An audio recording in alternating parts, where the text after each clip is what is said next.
साथीहरु बाउ बाजेले हामीलाई सिकाइराखेको चाहिँ हामीले आज यहाँनिर पुरा गर्यौं है।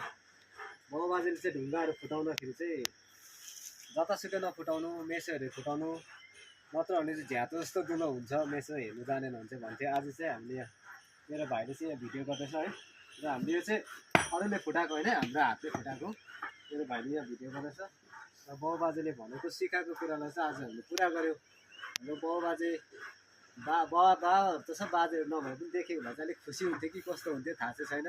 बाउ बाजेको रिएक्सन चाहिँ कस्तो दिन्थ्यो हो। तर आज चाहिँ हामीले चाहिँ भनेको अनुसार चाहिँ फुटायौँ कि फुटाएनौँ, तर यतिको चाहिँ फुटाएको छौँ।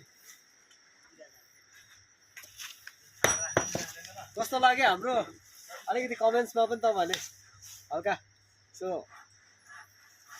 राम्रो नराम्रो भनिदिनुहोस् होला है।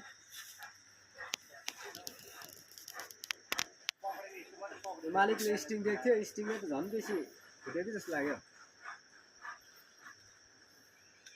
हुन्छ, धन्यवाद। हेर्दै जानुहोस् होला हाम्रो यस्तै भिडियोहरू है, भ्लगहरू। मन पऱ्यो भने कमेन्ट्स, लाइक, सेयर पनि गरिदिनुहोस्। फलो गर्नु नबिर्सिनुहोस् होला।